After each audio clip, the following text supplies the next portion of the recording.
Hong Kong, December 2025. A catastrophic fire tore through the Wong Fook Court housing estate in Hong Kong's Tai Po District on November 26, 2025, killing at least 151 people and injuring 79 in the city's deadliest blaze in more than 75 years. The inferno broke out on a Wednesday afternoon and raged for some 43 hours, engulfing 7 of the complex's 8 high-rise towers before firefighters finally subdued it on November 28. The disaster has left the city in shock and mourning. In the aftermath, a steady stream of people flocked to the site to lay flowers and handwritten notes at a makeshift memorial, paying respects to the victims. Wong Fook Court is a government-subsidized housing complex built in 1983 in the quiet outskirts of Tai Po. The estate consists of 8 residential towers, each 31 stories tall, containing nearly 2,000 apartment units in total. Home to more than 4,600 people, many of them elderly, Wong Fook Court had been undergoing a major renovation project at the time of the fire. Construction scaffolding wrapped in green safety netting surrounded the buildings, and windows were sealed with plastic sheeting and insulation panels. The fire ignited just before 3 p.m. on November 26. Flames were first spotted on the bamboo scaffolding on one of the blocks. The blaze spread rapidly upward along the netting and exterior, fanned by strong winds. Within minutes, the flames had leapt from one building to another.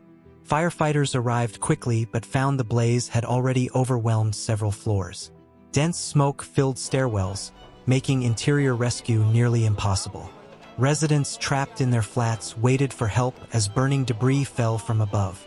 By nightfall, much of the estate was on fire. A level 5 fire alarm, the highest in the city, was declared.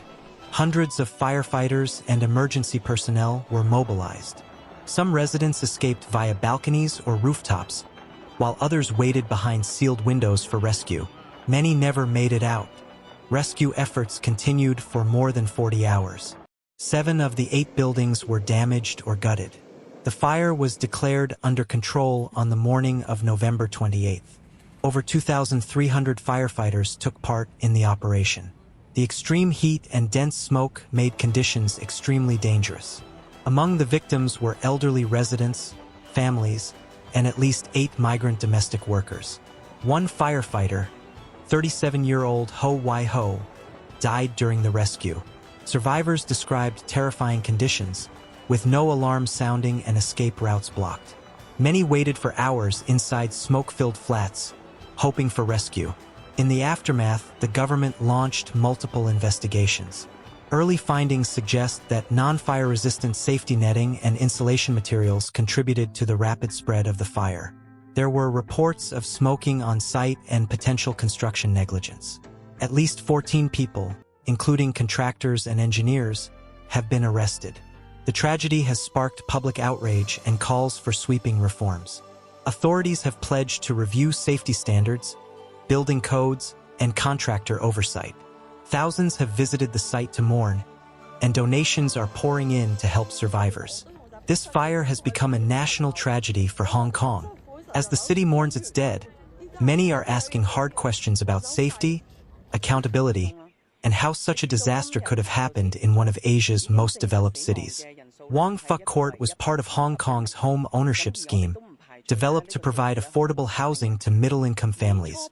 Located in the suburban district of Tai Po, the estate had long been considered a quiet and stable residential community. By the 2020s, however, the buildings were showing signs of wear and deterioration. In 2016, a government inspection flagged structural aging, water leakage, and spalling concrete. After years of discussion and voting among residents, a full-scale exterior renovation project began in 2024. It included repairing tiles, applying waterproof coatings, and improving the facade. Contractors erected bamboo scaffolding around all 8 towers, draped in green nylon safety netting. To shield residents from debris, workers covered windows and balconies with polystyrene foam panels and plastic tarps. These safety measures unintentionally created a dangerous environment. Flammable materials covered nearly every exterior surface. The foam panels, in particular, were highly combustible. On the day of the fire, strong winds and dry conditions increased the risk of ignition and rapid fire spread. When the fire broke out, it moved quickly up the exterior of one tower. The safety netting and foam panels ignited easily, and the bamboo scaffolding provided a path for flames to climb. Within minutes, the fire had engulfed multiple floors and jumped to neighboring buildings. Burning debris fell onto lower levels and surrounding areas, making it harder for firefighters to approach. Emergency crews arrived swiftly, but the intensity of the fire overwhelmed them. Firefighters struggled to reach the upper floors with existing ladder trucks.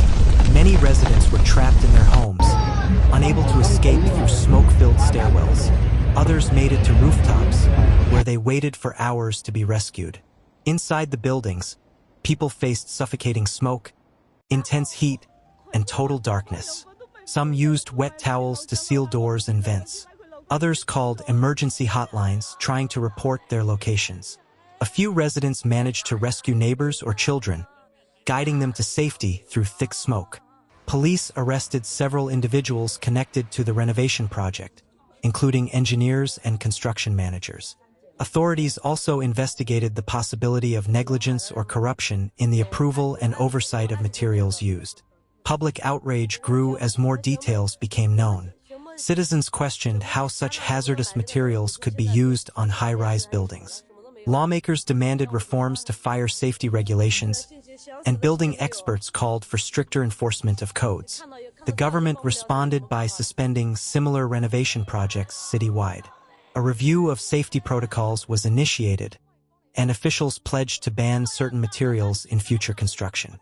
Fire safety audits were ordered for other aging estates across Hong Kong. Meanwhile, displaced residents were relocated to temporary shelters.